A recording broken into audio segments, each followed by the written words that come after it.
자, 오늘 주신 말씀은 마가복음 이제 마지막입니다. 14장이 마지막 66절로 72절까지 66절로 72절까지 말씀 함께 교독하겠습니다. 마가복음 14장 66절로 72절까지입니다. 자, 제가 66절 읽을게요. 베드로는 아랫뜰에 있더니 대제사장의 여종 하나가 와서 베드로가 불쬐고 있는 것을 보고 주목하여 이르되 너도 나사렛 예수와 함께 있었구나 하매 베드로가 부인하여 이르되 나는 내가 말하는 것이 무엇인지 알지도 못하고 깨닫지도 못하겠노라 하며 앞들로 나갈새. 여종이 보고 옆에 서 있는 자들에게 다시 이르되 이 사람은 그 음악이라 하매 또 부인하더라. 조금 후에 곁에 서 있는 사람들이 다시 베드로에게 말하되 너도 갈릴리 사람이니 참으로 그 도당이니라. 그러나 베드로가 주저하며 맹세하되 나는 너희가 말하는 이 사람을 알지 못하노니 같이 읽읍시다. 자기 두 번째 울더라. 이에 베드로가 예수께서 자기에게 하신 말씀 곧 자기 두 번 울기 전에 내가 세 번 나를 부인하리라 하심이 기억되어 그 일을 생각하고 울었더라. 원래 많지 않은 숫자인데 오늘도 2명 올라가니까 좀 더 적은 것 같네요. 날씨가 조금 날살해졌지, 그죠? 오늘은 원래 좀 따뜻한데 바로 좋은 가을 날이 되면 좋겠어요. 자, 우리 오늘 본문을 보면 이제 마가복음이 지난주에 예수님이 신문 받으시는 그 과정 중에 베드로가 예수님을 부인하는 이 과정에 대해서 사복음서가 사실 굉장히 좀 자세하게 다루고 있어요. 오늘 우리가 여기 베드로의 부인하는 이 장면을 보면서 이 장면에 국한되지 말고 베드로의 좀 전체 일생들을 좀 생각을 해보면서 우리의 신앙에 좀 좋은 교훈을 얻으려고 하는데요. 여러분 예수님의 12 제자들 중에서 베드로의 이야기가 성경에서 아마 제자들 이야기로 보면 가장 많이 쓰여져 있지 않을까 싶어요. 그렇죠? 한번 생각해 보세요, 여러분. 베드로 이야기하면 뭐가 떠오르는가? 성경에서 베드로 이야기하면 영진이. 베드로요? 네. 부인. 오늘 이 부인하는 이야기 나온다. 예빈이. 베드로 하면 베드로의 어떤 에피소드가 떠올라요? 십자가를 거꾸로 날렸던 거. 또 예찬이. 주는 그것이요. 그렇죠.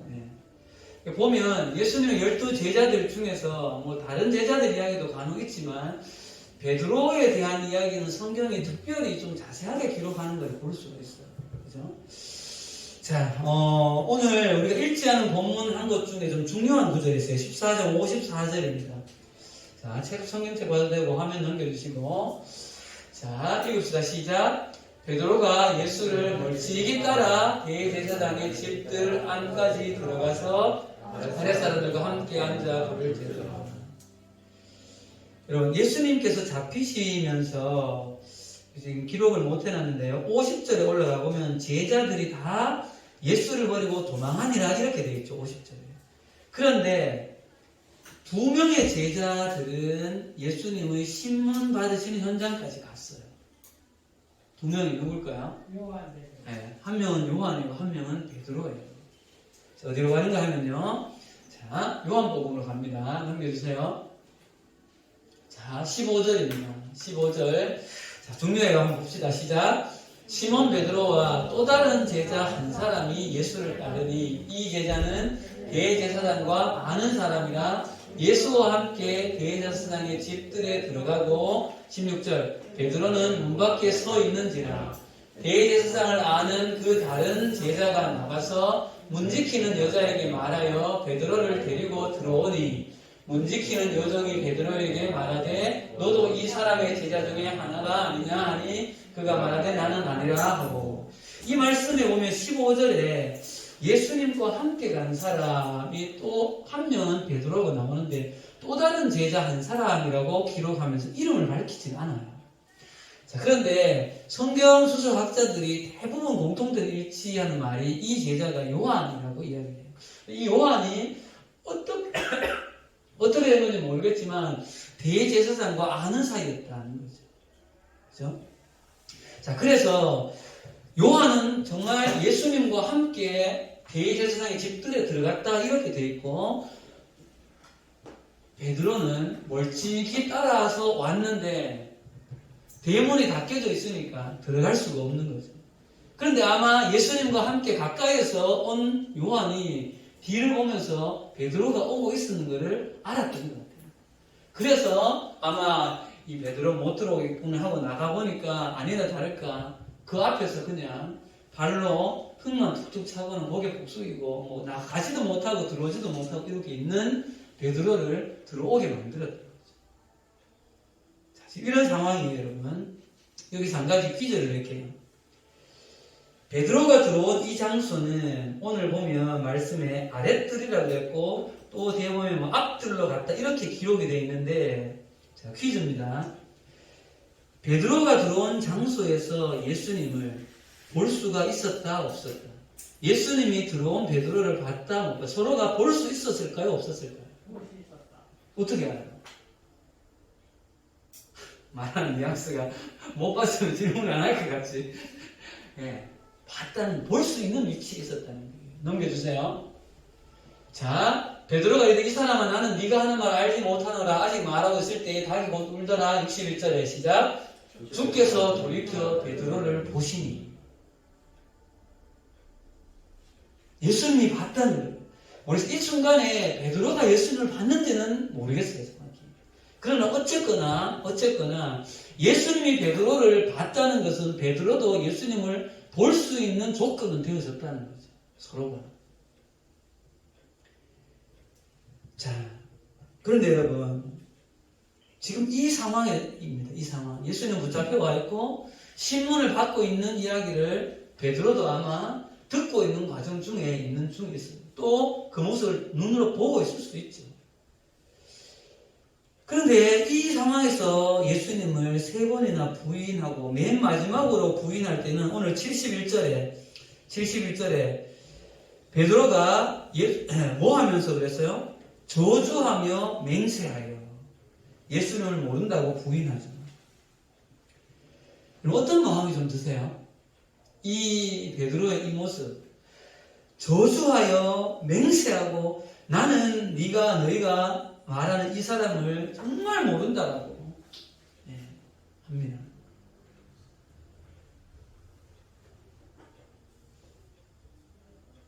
이런 마음도 한편 들어요.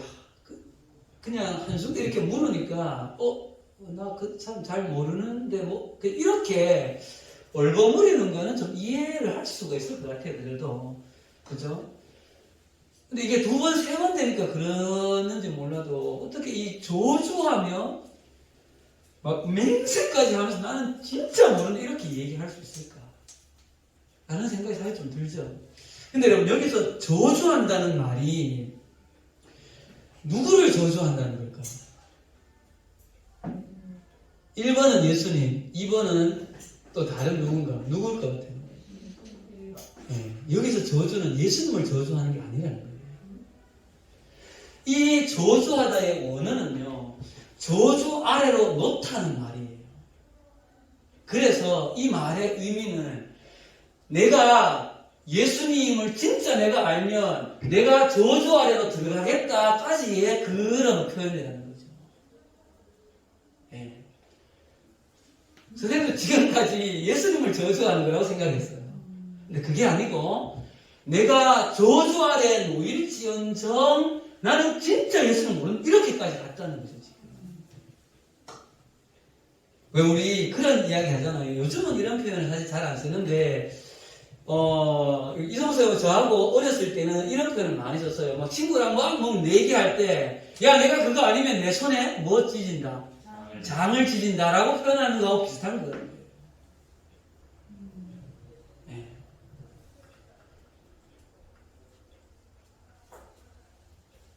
그럼 어떻게 이럴 수 있죠? 베드로가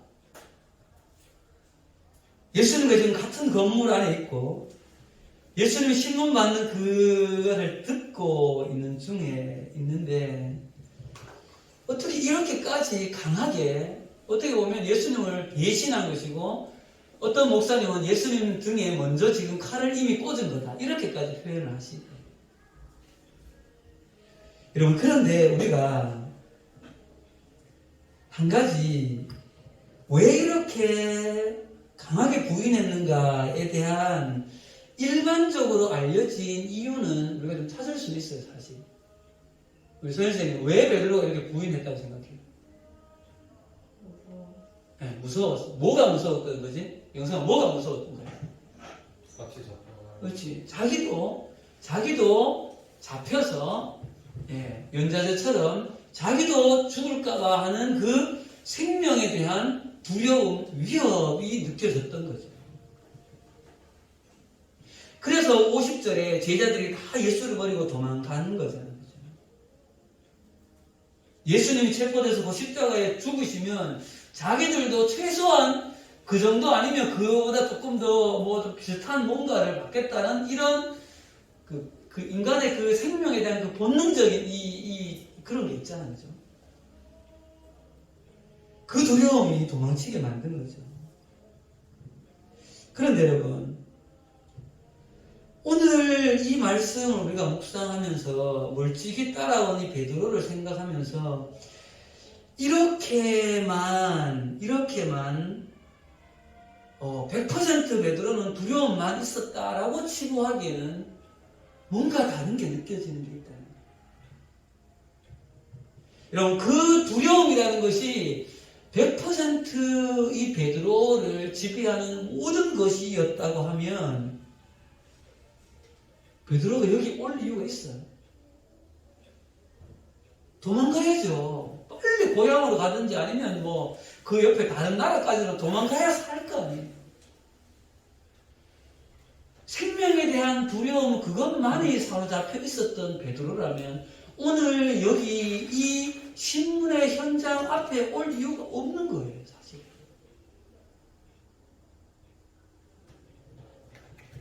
자, 여러분, 오늘 이 베드로의 가슴 속에는 자신의 신변에 대한 그 두려움과 함께 그 두려움이 다 가로막지 못하는 무엇인가가 그 베드로의 전인격에 있었다.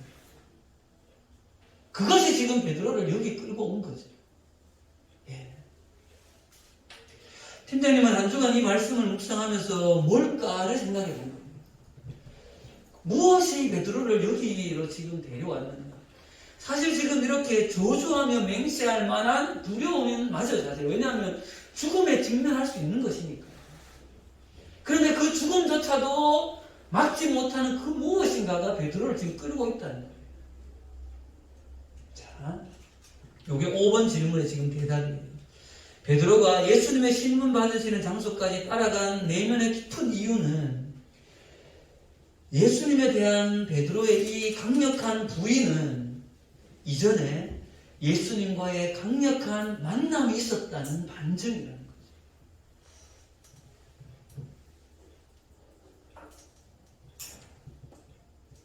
여러분, 모든 경우가 다 그런 경우는 아니지만 선생님이 학교에 있어 보면 학생들끼리 뭔가 이렇게 생활지도 하다 보면 뭔가 이렇게 잘못한 친구가 이렇게 있어요. 근데 선생님 오면 몇 명 중에 누가 진짜 이렇게 누가 범인인지 누가 잘못하는지를 잘 못 가르네, 사실은. 근데 짐작상 가장 아니라고 하는 그놈이 범인일 가능성이 높아, 사실. 네. 물론 다는 아니에요. 안 그럴 수도 있어요. 진짜 저는 아닙니다 라고 말하는 그놈이 범인일 가능성이 있어요, 사실. 여러분, 베드로가 저는 절대 아닙니다라고 말했다는 것은 저는 정말 이 사람의 제자입니다라는 표현일 수 있다는 거죠.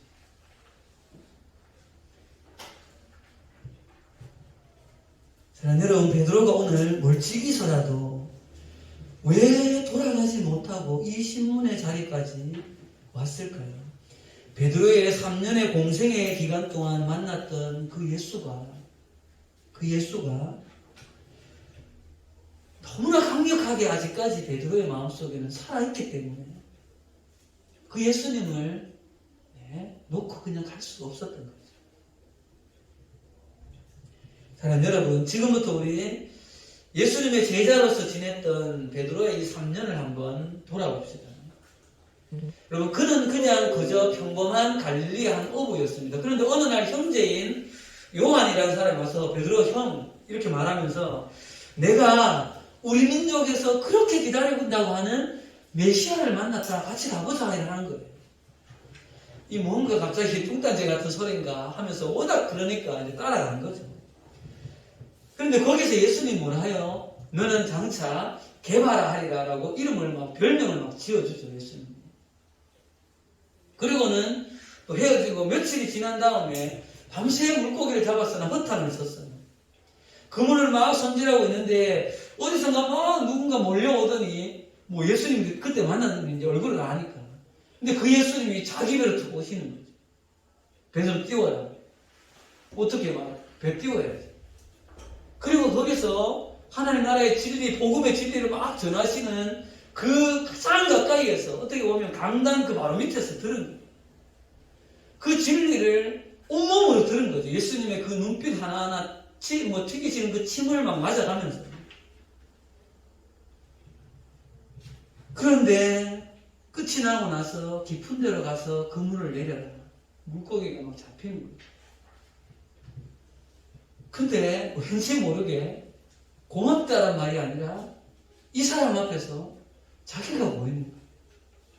자기의 죄성이 보이는 거예요. 주님, 나는 죄인입니다. 나를 떠나십시오. 그때 예수님 뭐라고 해요? 두려워 말라. 이제 네가 사람 낚는 어부가 되게 하리라. 라는 정말 그때는 이 생각이 됐을까? 이게 이해가 됐을까? 나는 물고기 잡는 사람인데 사람을 잡는다고? 그때부터 예수님의 제자로 다니는 거죠.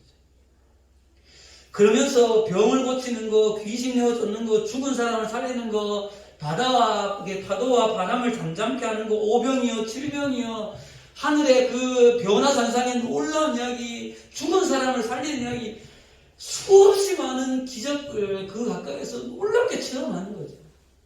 그러다가 어느 날 그 빌립보 지방에서 예수님이 큰 물이 섰을 때 사람들이 나를 누구를 하냐, 너희는 나를 누구를 하냐 할 때 뭐라고 말해요? 베드로 유일하게 혼자서 주는 그리스도란 말이 거기서 자기도 모르게 튀어나온 이유가 뭐예요? 이 사람이 누군가를 알았던 거예요. 베드로는.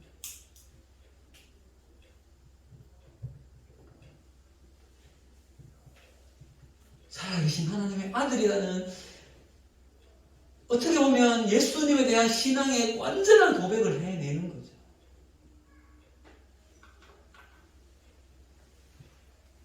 여러분, 베드로를 온순한 사람이라고 그러니까 좀 다혈질이라고 그럴까요?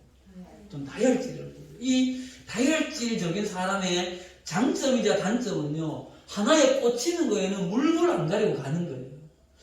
베드로는 예수님에게 우리 얼마 전에 봤던 그 말씀이죠. 14장 31절 있나요? 괜찮았나요? 네. 베드로가 힘있게 말하되 만찬 장소에서 내가 오늘 죽는데 너희가 오늘 다 나를 부인하고 간다고 할 때 같이 읽읍시다. 내가 시작. 내가 주와 함께 죽을지언정 주를 부인하지 않겠나이다 하고 이렇게 말하는 이 베드로의 이 말은 이 당시에서는 정말 전인격에서 나온 중심의 진실한 고백이었을 거예요.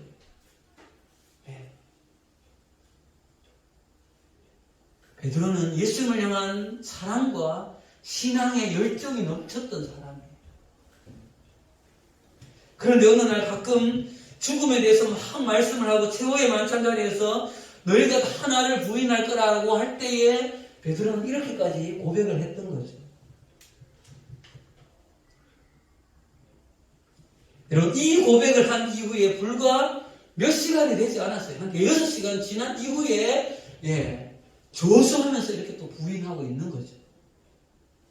사랑하는 여러분,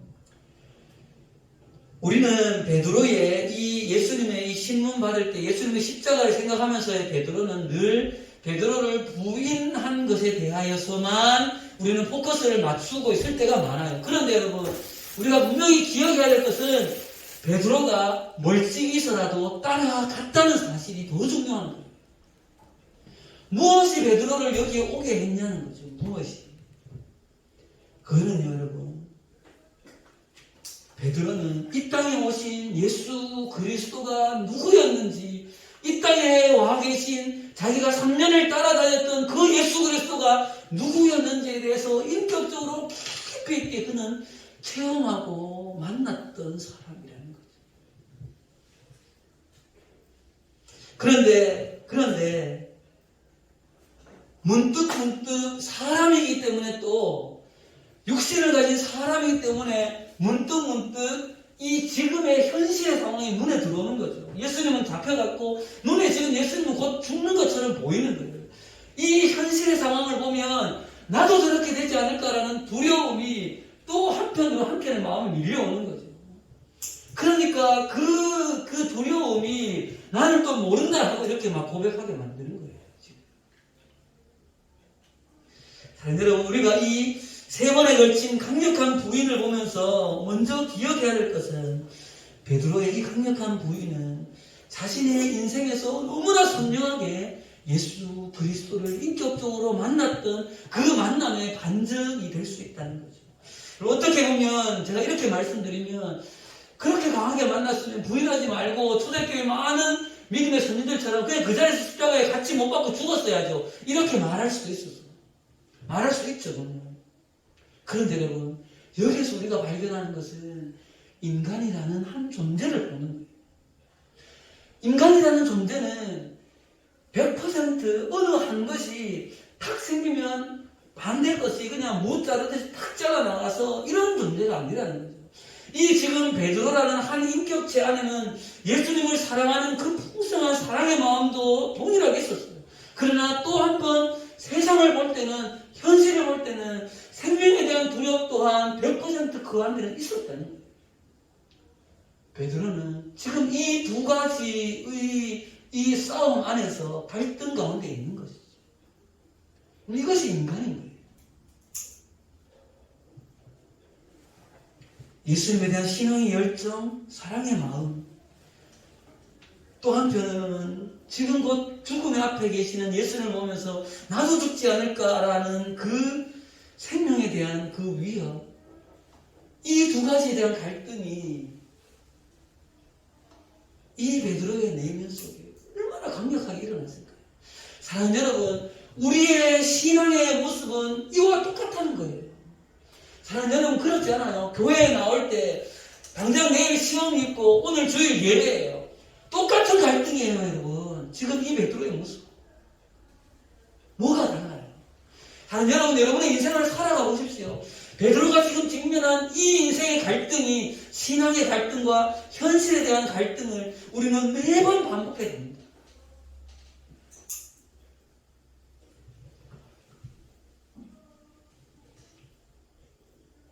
여러분, 베드로의 그 생명에 대한 위협을 조금 더 생각해 볼게요.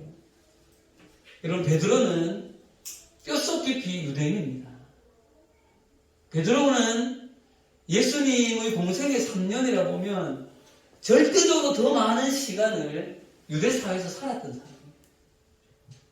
유대사회가 어떤 사회인지는 여러분들 그동안 수없이 많이 들었으니까 알 거예요. 이 예수님을 십자가에 못 박은 다음에 기득권자들인 종교 지도자들은 이 예수라는 사람은 죽어 마땅한 자들이라고 그렇게 여론 형성을 할 거예요. 분명히. 그러면 그 상황 속에서 연좌제처럼 정말 베드로와 11명의 그 제자들은 어떻게 보면 정말 몰살당할 수 있는 것은 불보듯 뻔한 일인 거죠. 그 신성모독했는 예수를 끝까지 따라가면서 그렇게 믿고 있었던 사람들입니다. 그런 여러분, 그것에 대해서 너무나 잘 아는 베드로였던 거죠. 이 절대적인 분위기가 베드로로 하여금 오늘 이 부인을 하게 만드는 현실의 상황이라는 거죠. 여러분, 예수님을 향한 사랑과 세상을 향한 이 두려움이 공존하는 이 상황 속에서 자기의 입술 속에서는 자기도 모르게 3번의 부인이, 그것도 저주 아래에서 자기를 놓겠다고 하고 이렇게 강하게 부인하는 순간 아까 봤던 누가복음처럼 예수님과 아이 컨택이 딱 이루어지는 거죠. 박이 뭡니다. 정신이 또 벌쩍 드는 거죠. 또 예수님 말씀이 또 오르는 거예요. 네가 오늘 밥 부르기 전에 나를 세 번 부인하라. 여러분, 닭이 한 번 온다, 두 번 온다는 요 과정 속에 닭이 두 번째 온 거를 지금 누가복음에서 표현하기 때문에 두 번째라는 표현이 있는 거예요. 자, 여러분, 베드로가 72절 끝에 이 일을 생각하고 울었더라. 다른 복음서에 보면요, 통곡했다 이렇게 표현해요. 베드로의 마음속에 어떤 그 마음이 들었을까요? 예수님은 지금 내 눈앞에서 저렇게 내가 사랑하는 예수님, 내가 그리스도라고 말하는 예수님이 저렇게 죽어가고 있는데 내가 저 예수님을 부인했다는 그 절망감, 또 어떻게 보면 자신도 곧 저렇게 죽을 거라는 그 두려운 마음, 또 내가 어떻게 저 예수님을 이렇게 부인했는가라는 굉장한 자괴감, 이런 것들이 생각이 나서 통에 자복하게 된 거죠. 그럼 이제 말씀을 좀 마무리해 가겠습니다. 자, 여러분, 오늘 이 베드로를 보면서 우리는 세 가지를 좀 생각해야 돼요. 첫 번째는 우리 모두는 이 신앙의 현실과 예수님에 대한 믿음과 사랑의 갈등이 우리 안에는 계속해서 일어나고 있다는 사실이에요. 이건 좀 전에 말씀드린 거하고 같죠. 근데 여기서 우리가 한 가지 조금 더 나아갈 것은 우리는 많이 연약한 존재라는 사실이에요. 연약한 존재라. 현실의 장벽 앞에서는 믿음도 그냥 내려놓는 이 베드로의 모습과 하등 다를 바가 없다는 거죠. 자, 여러분, 우리가 직면하는 일상의 삶의 그 모습이 일상의 삶에서 찾아오고 있는 그 현실이라는 장벽이 또 현실 속에서 찾아오는 이 유혹의 크기라고 하는 것이 여러분 쉽게 이겨낼 수 있습니까? 그렇지 않아요, 여러분. 팀장님하고 어릴 때 시골에서 신앙생활 하면서 중고등부 그때도 회프레라는 이름으로 한 20, 30명 모였는데요. 지금 신앙생활 하고 있는 친구들이 그렇게 많지 않아요. 현실이라는 벽 앞에서 예수 믿고 교회 가는 거 중요한 거 알지만 바쁜 일들이 그것 때문에 한 번, 두 번 신앙을 놓는 거죠. 놓으면 다음에 다시 가는 거 더 어려워요. 그런데 여러분, 우리가 여기서 기억해야 될 것은 우리가 신앙을 놓치거나 믿음에서 뭔가 좀 잘못된 어떤 선택을 하였을 때 예수님과 하나님의 반응은 왜 그렇게 했니라고 지적하지 않는다는 사실이에요. 자, 이 말씀 봅시다. 넘겨주세요. 자, 28절에 읽읍시다. 시작. 그러나 내가 살아난 후에는 너희보다 먼저 갈릴리로 가리라. 여러분, 이 갈릴리로 간다는 의미가 뭐라고 말씀드렸어요? 갈릴리로에 초대라고 했죠. 초대라고. 너희가 부인할 것 이미 예수님만 아셨어요. 그렇지만 다시 나에게로 오라 하는 거죠. 그렇게 예수님이 직접 찾아가셔서 뭘 말씀하셨어요? 베드로야, 너 왜 그런니가 아니라 네가 나를 사랑하느냐. 그거를 물으시는 거예요. 이것이 우리가 예수님 앞에 나아갈 수 있는 유일한 길이고 희망이라는 거예요, 여러분. 우리가 예수님을 나갔을 때에 정죄하고 판단하여서 땅땅 너는 뭐라고 재판받으러 간다면 못 가죠. 그것이 아니라는 거죠.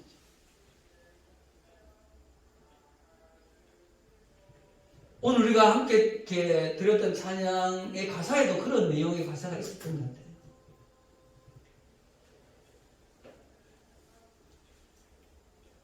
자, 여러분, 여러분의 믿음의 어떤 좌절 가운데 있을 때 두려워하지 마시고 예수님께 나가십시오.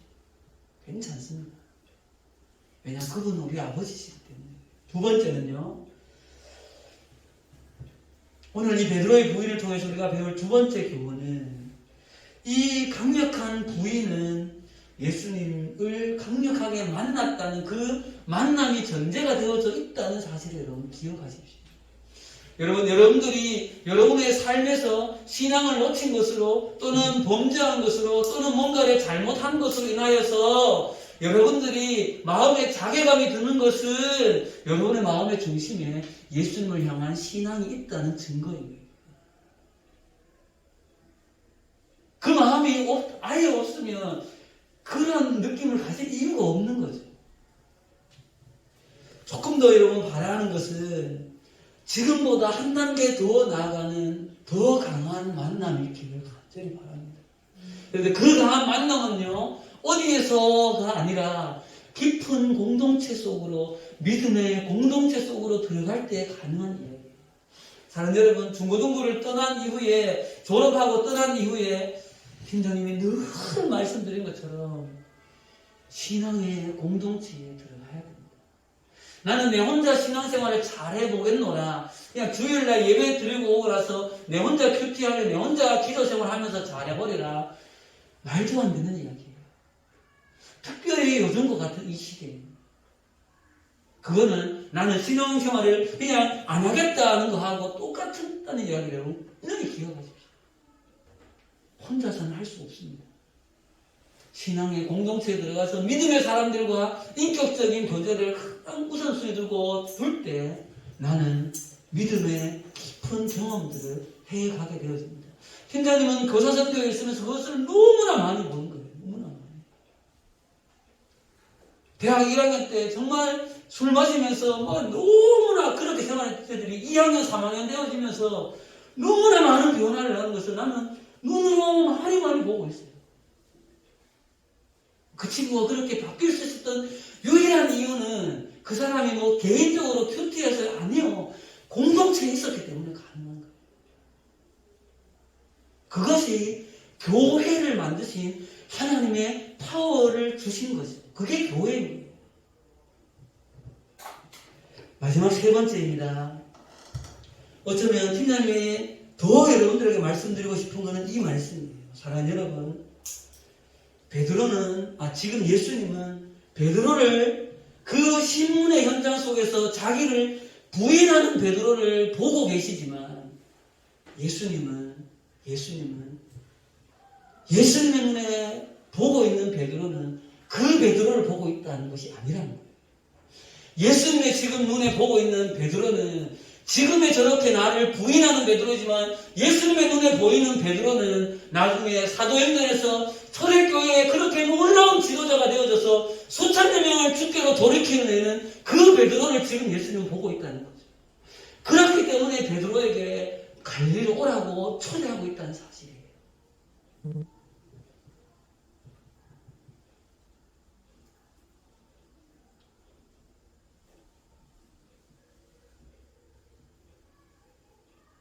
그래서 사랑하는 여러분, 우리는요, 여러분들은 여러분들이 생각하는, 내가 생각하는 나 이상의 놀라운 그 어떠한 것들로 여러분들을 부르셨다는 사실을 여러분 기억하셔야 됩니다. 여러분들이 지금 알지 못하는 그 놀라운 일들로 주님께서 여러분들을 부르고 계신다는 사실을 여러분 기억하십시오. 내가 지금 잠깐 넘어지고 잠깐 이렇게 되어지는 거 예수님은 거기에 포커스를 두고 계시지 않다는 사실이에요.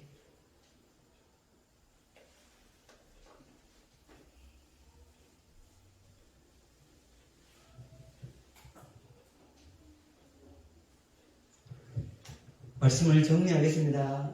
오늘 베드로의 이 세 번의 부인의 모습 속에 우리는 우리의 현실 상황들을 너무나 많이 보게 되어집니다.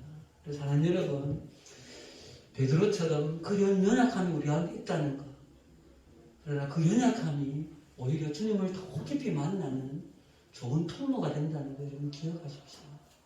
여러분의 인생 속에 믿음의 공동체에 들어가서 더 깊이 주님을 만나십시오. 그러니까 우리가 신앙생활을 해가는 우리의 모습 속에 주님은 우리를 더 놀라운 그 어떠한 사랑으로 이미 우리를 보고 계시다는 사실, 그것을 반드시 기억하시면 좋겠습니다. 기도하겠습니다. 주님 감사합니다. 오늘 이 베드로의 세 번의 부인 속에 주님께서 베드로를 어떻게 보고 계시는가를 하나님 우리로 기억해 도와주시옵소서. 하나님 우리는 연약합니다.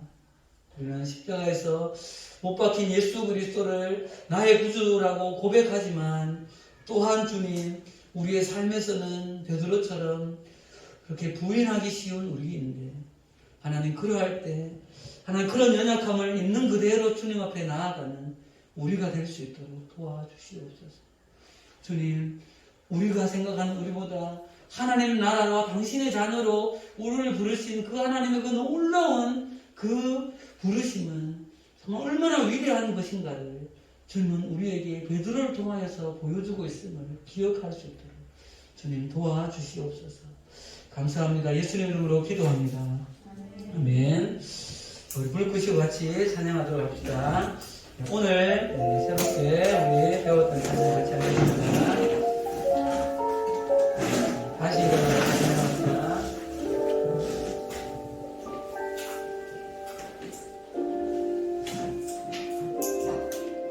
나는 내 마음의 복음이 흥했던 곳에서 다시 아버지를 만나고 주님 내 마음의 연약한 눈물의 끝에서 또 나를 반겨주시네. 작다 생각했던 그의 부르심 다시 나를 회복해 하시네. 다시 일어나 주를 예배하니 내 모든 기쁨이 되리. 그의 기쁨 되어 삶의 모든 순간을 주께 다 내어드리리.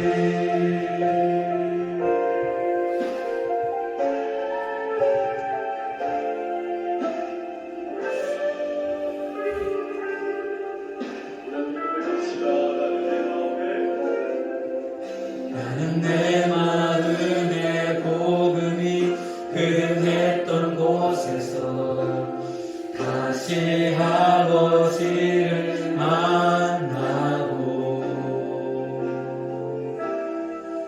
주님 내 마음의 연약한 눈물의 끝에서 또 나를 반겨주시네. 나는 내 마음의 복음이 흥했던 곳에서 아버지를 만나고 주님 내 마음의 연약한 눈물의 끝에서 또 나를 반겨주시네. 작다 생각했던 그의 부르심 다시 나를 회복해 하시네. 다시 일어나 주를 예배하니 내 모든 기쁨이 되리. 그의 기쁨 내가 삶의 모든 순간을 주께 다 내어드리리. 다시 일어나 주를 예배하니 내 모든 길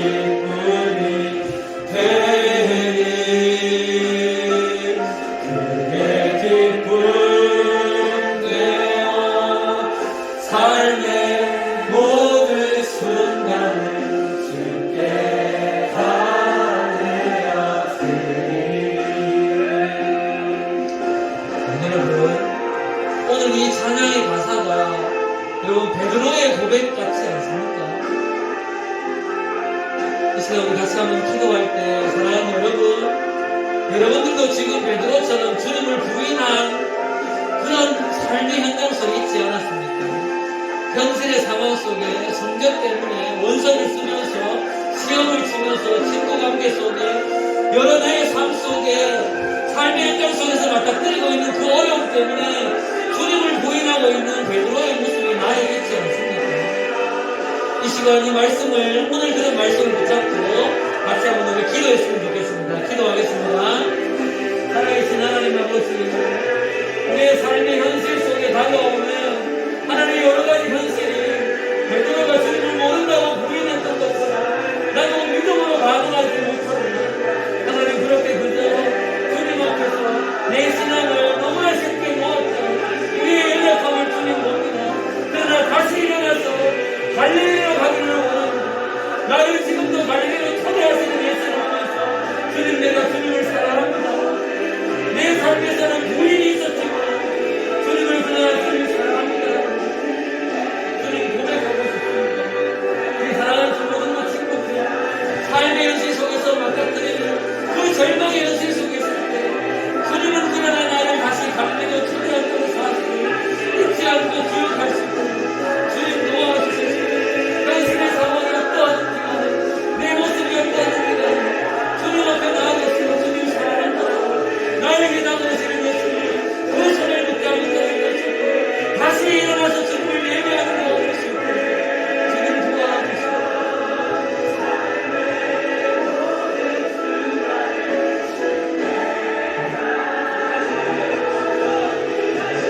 찬양하겠습니다.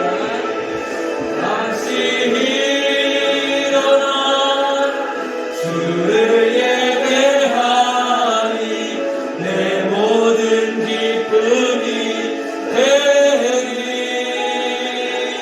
그의 기쁨 되어 삶의 모든 순간을 주께 다 내어 드리니.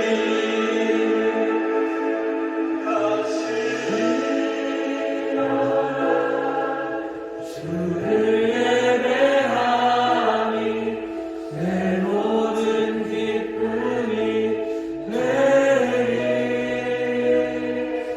그의 기쁨 되어 삶의 모든 순간을 주께 다 내어 드리니.